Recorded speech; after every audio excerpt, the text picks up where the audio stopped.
Tahirin al-Mansumin.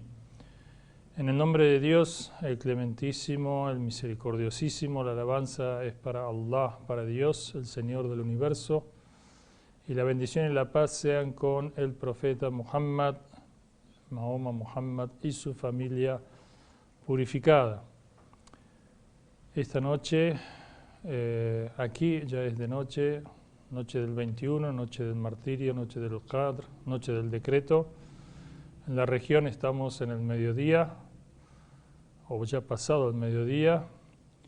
Inshallah que esta noche para ustedes y para nosotros sea una noche de bendiciones, de intercesión de Ahlul Bayt, especialmente de Amir al-Mu'minin Ali ibn Abi Talib, que esta noche alcanzó su máximo anhelo, el reencontrarse con Dios habiendo entregado todo de sí, y reencontrarse con el profeta habiendo también entregado todo de sí, habiendo ofrecido su alma, su vida, su persona en el camino de Allah, obteniendo la mayor de las recompensas, muriendo, como él dijo, es preferible 1000 sablazos antes que morir en la cama.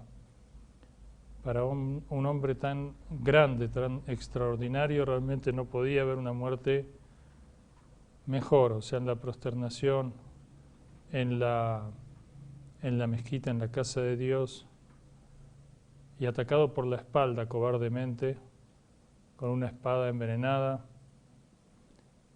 y alcanzando su martirio, siendo benevolente para con su asesino, diciendo que le den de comer lo mismo que a él, que le den de tomar lo mismo que a él, que no lo torturen, que no lo mutilen, que solamente tienen derecho, si quieren hacer el talión, a dar un golpe. Si muere, muere, si no muere, no muere, digamos, no más que lo que hizo él. Y si él queda con vida, él sabrá lo que tiene que hacer con su asesino. Inshallah que en esta bendita noche del Qadr, así como Ali obtuvo lo máximo de que él aspiraba de Allah, inshallah nosotros también con su ayuda obtengamos lo máximo de Allah. Vamos a ver un versículo hoy en nuestra serie de interpretaciones del Sagrado Corán, que está en la sura 29 del Sagrado Corán, la sura Ankabut. Y es un versículo muy importante, porque este versículo muestra o resalta el milagro del Corán. Y dice así, Bismillahirrahmanirrahim, وَمَا كُنْتَ تَتْلُو مِنْ قَبْلِهِ مِنْ كِتَابٍ وَلَا تَخُطُّهُ بِيَمِينِكَ إِذًا لَارْتَابَ الْمُبْطِلُونَ. Ciertamente, dice Dios en este versículo, que no leías tú antes de esta revelación, no leías ningún libro. No eras un lector, no eras un estudiante, no leías. Ahora hay interpretaciones, no sabía leer, o no leía, como fuera. Nadie puede decir que el profeta antes de la revelación y antes de exponer el Sagrado Corán, que viene de parte de Dios a los 40 años, antes hubiera sido un hombre de estudio, de estar con los libros, de estar leyendo, de estar viendo, investigando. No, nadie lo dijo, nadie lo acusó de eso, ni sus peores enemigos jamás dijeron que él estuviera estudiando y que este era uno de sus estudios, uno de sus pensamientos, una de sus elucubraciones, digamos, producto de investigación anterior. No. وَلَا تَخُطُّهُ بِيَمِينِكَ. Tampoco escribías tú con tu diestra nada. O sea, tampoco eres un escritor, un hombre de letras, un literario, un hombre de libros. No, para nada. Era pastor, era conocido en la comunidad como el Amin, el confiable, un hombre recto, un hombre noble, un hombre puro, también comerciante en su momento, pero para nada un hombre ni de estudio, ni de lectura, ni de escritura. Y dan la hartaba al mubtilun, sino aquellos que niegan y aquellos que sostienen que es falsa la revelación tendrían una excusa, o no tendrían una excusa porque tampoco la tendrían, pero sí dudarían, dice el Corán, para facilitarle incluso a ellos. El profeta de Dios trae un libro, el Sagrado Corán, que es un libro extraordinario, lleno de sabiduría, lleno de conocimientos, todos sus versículos. Y este Sagrado Corán hasta el día de hoy permanece inalterable. Y vamos a ver algunas características. Por ejemplo, ya en otra de las noches que hablamos de interpretación del Corán dijimos que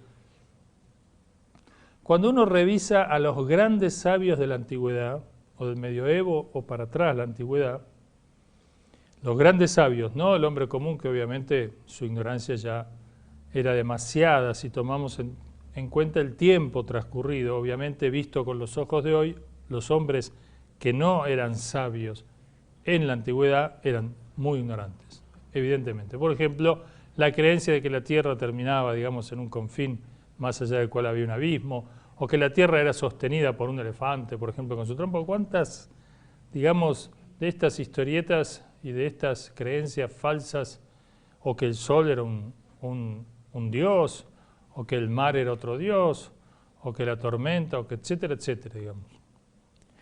No, vamos a tomar a los sabios de la antigüedad. Los sabios de la antigüedad, cuando uno los estudia, Aristóteles, Platón, tantos sabios en la antigüedad, al lado de sus grandes pensamientos que son universales, que trascienden el tiempo, que justamente por la veracidad, la perfección de estos pensamientos los consideramos sabios después de 1000 años, más de 1000 años.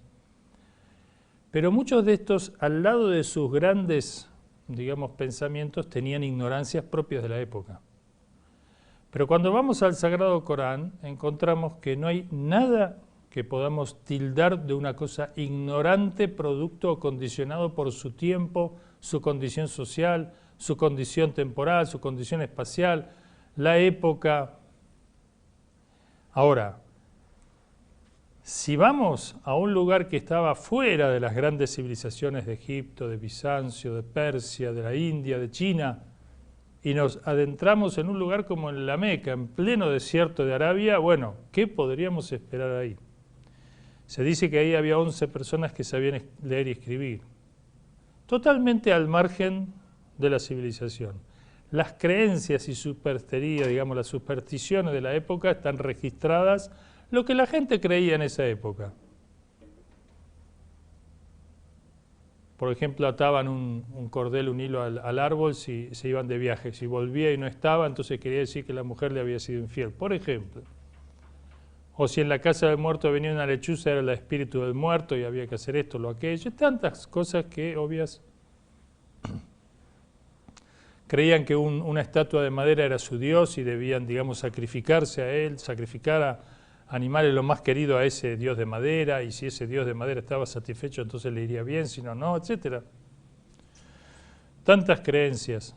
Sin embargo, el Corán no tiene absolutamente ninguna de esas falsedades propias de la época. Ninguna cuestión que hoy digamos, bueno, era lo que se pensaba entonces, pero ahora ya hemos superado eso. Al contrario, el Corán trae conocimientos que no se conocían, científicamente hablando, de las ciencias naturales, por decir. Conocimientos filosóficos que no se tenían como se tenía, como se, digamos, sostiene en el Corán con la exactitud. Pensamientos sociológicos que no se tenían, pensamientos históricos que no se tenían, pensamientos psicológicos que no se tenían, etcétera, etcétera, etcétera. Entonces, ya dijimos antes también que Maurice Bucaille, un biólogo francés, se convirtió al Islam. Digamos, él hace un estudio, las ciencias y el Corán, la Biblia y los Evangelios, y narra, digamos, las distintas posturas de estos libros sagrados en relación a los avances científicos de hoy. Y sostiene que el Corán es el único libro que no solamente no está en contra de los adelantos científicos, sino que se adelanta a muchos de ellos. Ese es un tema.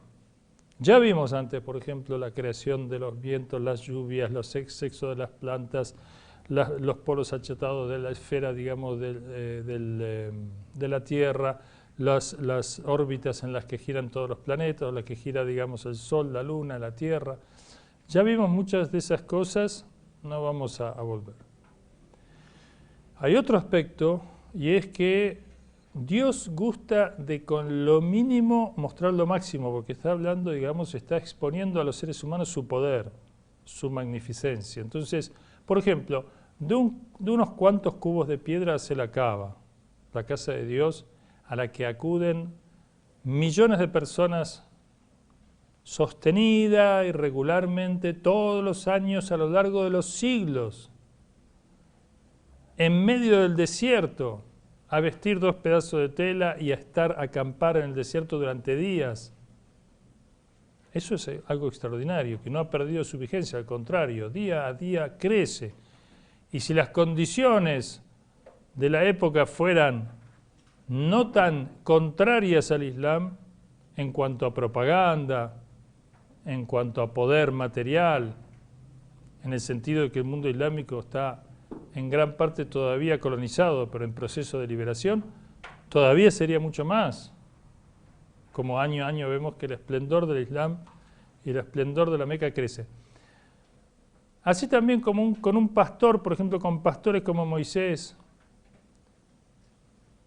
digamos, destruye un sistema de poder extraordinariamente aceitado como el del faraón, o con un hombre iletrado, es decir, como dice acá, Matatlu min qabl min al-kitab, no leías libro desde antes, y no escribías con tu diestra.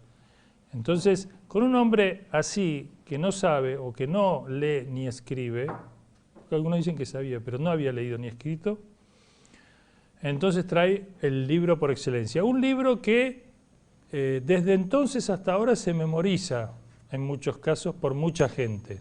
Desde el principio hasta el final de memoria.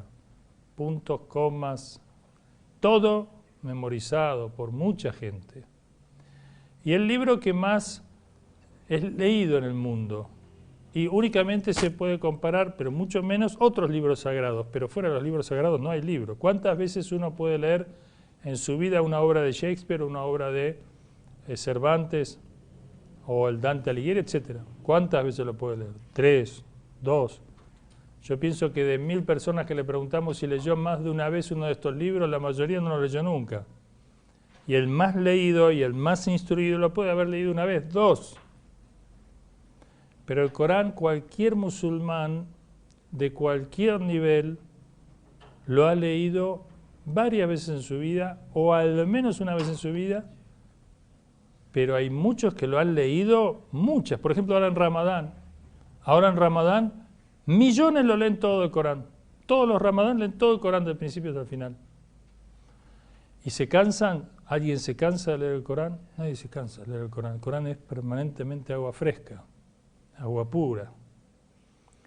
¿Y para qué decir aquellos que se adentran en el conocimiento del Corán? ¿Para qué decir aquellos que de la mano del profeta, de la mano de los imames, de la mano de Ahlul Bayt, de la familia del profeta, se adentra en la interpretación profunda del Corán? Eso sí que no se sacian, eso sí que no se cansan, eso sí que buscan más y más y más.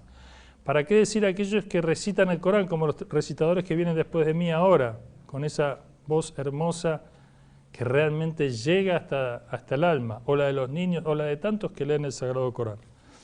Por lo tanto, dice una ley del Corán lo siguiente, dice, Bal huwa ayatun bayinat. El Corán son aleyas, versículos claros, evidentes. Fi sudur alladina utul ilm, en el pecho de aquellos que les ha sido otorgado el conocimiento, la sabiduría. Y esto se refiere, en los libros de exégesis del Corán, los sabios dicen que estos alladina utul ilm, aquellos que les ha sido otorgado el conocimiento, habla de los infalibles, habla del profeta y de los imames. Estos son los custodios del Corán, estos son los que conocen el Corán y nos lo enseñan.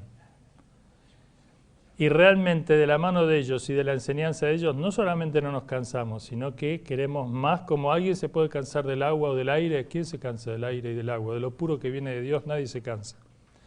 Inshallah que en esta noche del Qadr, esta noche de la revelación del Corán, Dios nos haga amigos y acompañantes del Corán y acompañados por el Corán y protegidos por el Corán y guiados por el Corán inshallah, en este mundo y en el otro, y no nos separe nunca más, jamás, inshallah, ni en este mundo ni en el otro, del Sagrado Corán y de sus verdaderos maestros elegidos por Dios. Wassalamu alaikum wa rahmatullahi wa barakatuh.